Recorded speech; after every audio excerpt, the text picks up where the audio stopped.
The OSI teaches that everything in the universe happens according to the grand plan. But the stranger that arrived in Halcyon was an unplanned variable. From the moment he landed in Emerald Vale, his actions altered the course of history. The events on Tartarus brought about the end of the board's authority. But the board's mistakes would haunt the colony for decades to come. The damage they left behind would require the work of a generation to repair. Dr. Phineas Wells began reviving a handful of the Hope's colonists. Engineers, scientists, technicians, and intellectuals.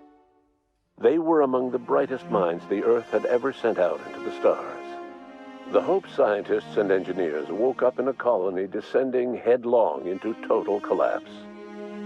With no way to return to Earth, they had no choice but to band together and devote themselves to the cause of saving Halcyon. The people of Halcyon were nothing if not hardy. In the absence of the board's authority, many of the colony's settlements banded together with a single purpose in mind: survival. Life was especially hard in the years to come. Some towns dissolved by attrition and starvation, but most of them found a way to carry on. In the years to come, Halcyon was forced to reckon with its newfound freedom. The board was gone, and for better or worse, the colony was responsible for its own destiny. Between MSI's worker-centric policies and the iconoclast's manpower, Sanjar and Zora were able to rally many of the Terra 2 townships to their cause. MSI's workforce swelled, and the iconoclasts enjoyed a significant surge in their ranks. The board was too distracted by infighting and internal politics to stop MSI from becoming a powerful corporation and a refuge for townships that might have fallen through the cracks.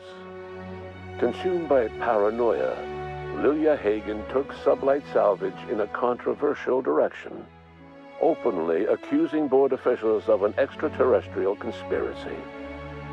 One day, an accident at the Groundbreaker's docking bay silenced her forever. Time would tell if her replacement could keep the Sublight family together. Adelaide McDevitt replaced Reed Thompson as the leader of Edgewater. She and her followers transformed Edgewater in their image. Anyone loyal to Reed was pressured into leaving town, and those who stayed behind adapted to her way of life. Adelaide transformed the old cannery into a new garden. The nearby Edgewater Cemetery provided a convenient source of fertilizer. It was said that the first corpse that fed her garden belonged to Reed Thompson. Under the leadership of Junlei Tennyson, the Groundbreaker held firm against corporate influence. The ship's mechanical stability gave Junlei the time to educate a promising generation of engineers, schooled in her fast traditions. The future of the Groundbreaker looks promising. The rediscovery of the Hope and the abandonment of the lifetime employment program forced Byzantium to come to terms with some uncomfortable realities about the state of Halcyon. While Byzantines were reluctant to surrender the luxuries they'd grown accustomed to, the board's diminished authority gave them little choice in the matter. Nearly everyone had to learn to make do with less.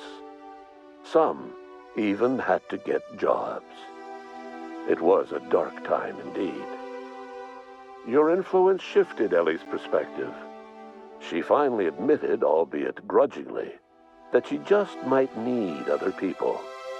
Sometimes. With a steady income from the life insurance payouts, she was finally able to afford a ship of her own.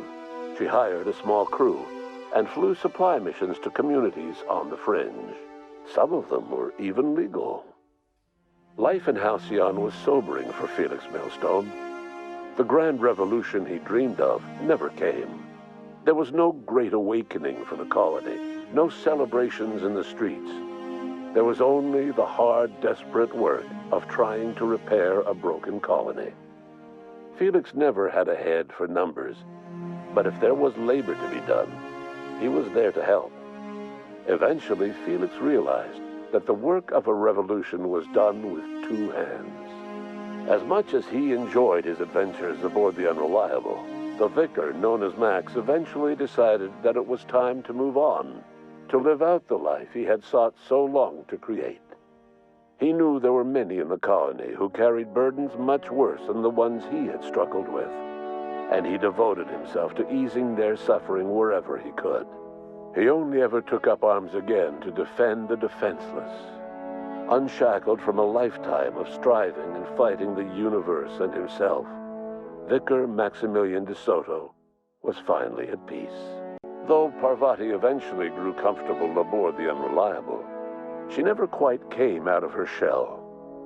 She seemed to prefer the company of Ada to the crew, and she could often be found neck-deep in cables and grease, telling Ada funny stories from her childhood. While the colony fell into chaos, she found an island of relative peace with Ada, and they formed an unusual bond. She decided to remain aboard the Unreliable permanently as its chief and sole engineer. Nyoka returned to Monarch to take another crack at making a permanent life for herself. She formed the Charon Group, a mercenary outfit of ragtag survivalists and wilderness experts. Anyone in need of a guide or just looking to throw back a beer and swap stories could find her camping on the trail or clearing an infestation. The SAM unit that accompanied you spread awareness of the product line's superior sanitation and maintenance capabilities across what was left of the colony. This led to a boost in SAM unit sales. Did you know that SAM units are the longest-lasting, toughest-acting cleaning solution in Halcyon?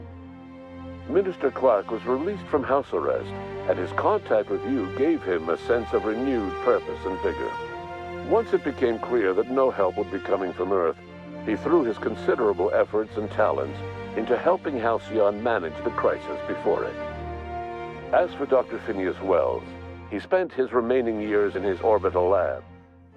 He eventually came to terms with his own past and was able to forgive the mistakes of his younger self by devoting his remaining years to serving the colony.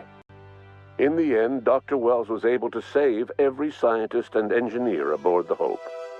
Over the next decade, nearly all of the Hope's remaining colonists were successfully revived. Halcyon saw a period of rapid technological and scientific advancement. Breakthroughs in dietary supplements saved the colony from starvation. Geoengineering projects and social reforms began to change the structure and character of the colony. Dr. Wells laid the groundwork for the project to save the colony, but he would never live to see the fruits of his labor. He passed away a few years later. His work was carried on by the scientists and engineers he revived. Today, Halcyon has stabilized. The people of the colony work hard to adapt to their new circumstances. Nearby colonies send aid and supplies. Life will never be easy in Halcyon, but for the first time in its history, there exists a sense of real, genuine hope about the future. And what about you, the unplanned variable in the history of Halcyon? You brought an end to the chaos on Tartarus and proved yourself the most capable leader left in the colony. You administered the colony in your own image. With the old power of the board destroyed, a new government of Halcyon rose with you at its center.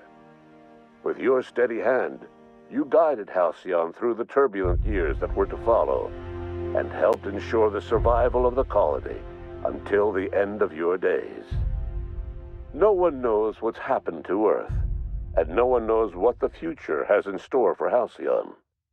All we know for certain is this: the name of the Unreliable and that of its intrepid captain will remain the subject of countless stories for years to come.